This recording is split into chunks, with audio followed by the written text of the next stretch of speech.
வணக்கம். தமிழ் வெற்றிலை சமையலுக்குள்ளே போகலாம் வாங்க. நம்மளோட சேனலை நீங்கள் ஃபஸ்ட் டைமாக பார்க்குறீங்க அப்படின்னா சப்ஸ்கிரைப் பண்ணுங்கள், பெல் சிம்பிளை கிளிக் பண்ணுங்கள், ஆல் பட்டனையும் செலக்ட் பண்ணி விட்டுருங்க. இன்றைக்கி நம்ம என்ன ரெசிபி பார்க்க போகிறோம் அப்படின்னா ஒரு ஸ்வீட் ரெசிபி. வெறும் கடல மாவு, பால், சர்க்கரை, வீட்டில் உள்ள பொருள் வச்சு டக்கராக ஒரு பர்பி ரெடி பண்ண போகிறோம். அது எப்படி செய்யுதுன்னு சொல்லிட்டு நம்ம பார்க்கலாம் வாங்க. பேன் வந்துட்டு நல்லா ஹீட் பண்ணிக்கோங்க. ஹீட் பண்ணிட்டு அதுக்கப்புறம் மிதமான தீயில குறைச்சி வச்சுட்டு ஒரு கப் அளவு கடல மாவு எடுத்து அது நல்லா நம்ம பச்சை வாசனை போகிற வரையும் நல்லா வறுத்து எடுத்துக்கலாம். பச்சை வாசனை போயிடுச்சு. நல்லா வறுத்து எடுத்துகிட்டு அடுப்பை ஆஃப் பண்ணி அப்படியே விட்டுருங்க. கடல மாவு நல்லா ஆறட்டும். ஆறினதுக்கப்புறமா அரை கப் அளவு துருவன தேங்காய் அதை வந்து நல்லா மாவோடு பரட்டி விட்டுறலாம்.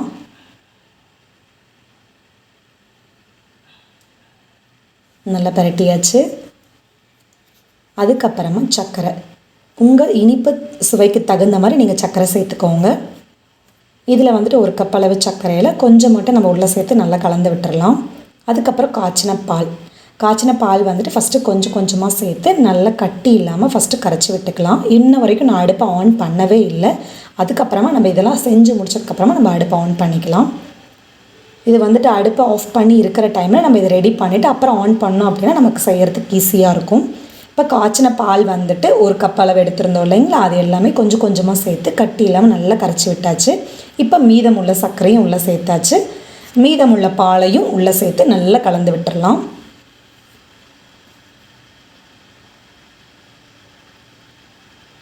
அவ்வளோதான். இப்போ எல்லா பக்கம் எல்லாம் நல்லா சர்க்கரை, பால், மாவு, தேங்காய் எல்லாம் நல்லா கலந்து வரப்படி நல்லா கலந்தாச்சு. கலந்ததுக்கப்புறமா நெய் சேர்த்துக்கோங்க. நெய்க்கு வந்துட்டு அளவில்லை. நம்ம வந்துட்டு எந்த அளவு நம்ம நெய் அதிகமாக சேர்த்துறோமோ அந்தளவு ஸ்வீட் நமக்கு நல்லா சூப்பராக கிடைக்கும். உங்களுக்கு நெய் ஃப்ளேவர் பிடிக்கல அப்படின்னா நீங்கள் வந்துட்டு நெய் வந்துட்டு 3/4 பாகம், 1/4 பாகம் வந்துட்டு சமையல் எண்ணெய் ரீஃபண்ட் ஆயில் யூஸ் பண்ணிக்கோங்க. ஃப்ளேவர் இல்லாத கல்லெண்ணெய், தேங்காய், நல்லெண்ணெய் அந்த மாதிரி ஃப்ளேவர் இல்லாத ஆயிலாக சேர்த்துக்கோங்க. கொஞ்சம் நல்லாயிருக்கும். இப்போ வந்து அடுப்பை நம்ம ஆன் பண்ணி மிதமான தீயில் வச்சுக்கோங்க. நெய் சேர்க்க முன்னாடியே ஆன் பண்ணிக்கோங்க. ஆன் பண்ணதுக்கப்புறமா நெய் சேர்த்துக்கோங்க. அதுக்கப்புறம் நல்ல மிதமான தீயில் மிதமான தீயை விட கொஞ்சம் குறைவாக வச்சுட்டு நீங்கள் அப்படியே நல்லா கிளறி விட்டுக்கிட்டே, கை விடாமல் நல்லா கிளறி விட்டுக்கிட்டே இருக்கணும். அப்போ தான் கை அடி பிடிக்காது, கட்டி பிடிக்காது. நல்லா இந்த மாதிரி கிளறி விட்டுகிட்டே இருங்க. அப்பப்போ இடையில கொஞ்சம் கொஞ்சம் நெய் சேர்த்துக்கோங்க. நெய் சேர்த்து கிளறி விடுங்க. 2 ஏலக்காவை நல்லா பொடி பண்ணி உள்ளே சேர்த்தாச்சு. இப்போ நம்ம நெய் சேர்த்துருக்கோம். இதே போல் இதை நல்லா கிளறி விட்டுக்கிட்டே இருங்க. அப்போ தான் அடி பிடிக்காமல் இருக்கும். இது நீங்கள் நான்ஸ்டிக் டவாவில் பண்ணுறது கொஞ்சம் ஈஸியாக இருக்கும். அப்போ தான் நல்லா அடிப்பக்கம் ஒட்டி வராமல் இருக்கும். வேறு பேனில் பண்ணுறீங்க அப்படின்னா இன்னமும் கொஞ்சம் ஆயில், நெய் இதெல்லாம் கொஞ்சம் அதிகமாக சேர்த்துற மாதிரி இருக்கும். அதுலேயும் இதே போல் ஒட்டி வராமல் பண்ணிங்க அப்படின்னா தான் நல்லாயிருக்கும். இங்கே பாருங்கள், நமக்கு இதில் பேனில் கொஞ்சம் கூட ஒட்டவே இல்லை. நல்லா சூப்பராக நமக்கு ரெடி ஆயிடுச்சு பர்பி.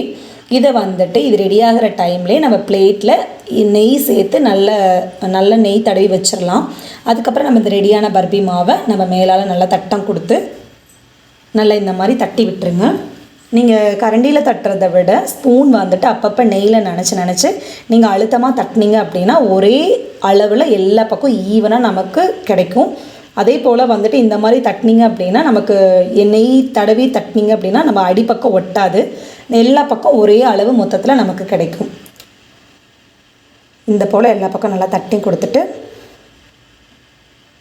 தட்டிட்டு இது வந்து நம்ம சூடோடு இதை பண்ணிடணும். லைட்டாக மேலால் நெய் தடவி இந்த போல் நல்லா தட்டி விட்டுருங்க. தட்டினதுக்கப்புறமா இது மேலே டெக்கரேஷனுக்காக உங்களுக்கு ஏதாவது சேர்க்க தேவைகள் வேணும் அப்படின்னா நீங்கள் அதை போய் சேர்த்துக்கோங்க. நான் வந்துட்டு கொஞ்சம் பாதாம், பிஸ்தா, கொஞ்சம் முந்திரி உடைச்சி நான் அந்த போல் சேர்த்துருக்கேன். நீங்கள் எதுவுமே சேர்க்கல அப்படின்னா நல்லாயிருக்கும். இல்லை ப்ளைனாக நான் ஏதாவது ஒன்று மட்டும் முந்திரி இல்லை பாதாம் மட்டும் ஏதாவது ஒன்று மட்டும் சேர்த்துக்கிறேன் அப்படின்னாலும் தாராளமாக சேர்த்துக்கலாம் நீங்கள். இல்லைன்னா தேங்காவை பல்லாக கீறி லைட்டாக நெய்யில் ரோஸ்ட் பண்ணிட்டு இந்த போல் நம்ம செய்கிறோம் இல்லைங்களா, அது போல் நீங்கள் செஞ்சீங்க அப்படின்னாலும் ரொம்ப சூப்பராக இருக்கும்.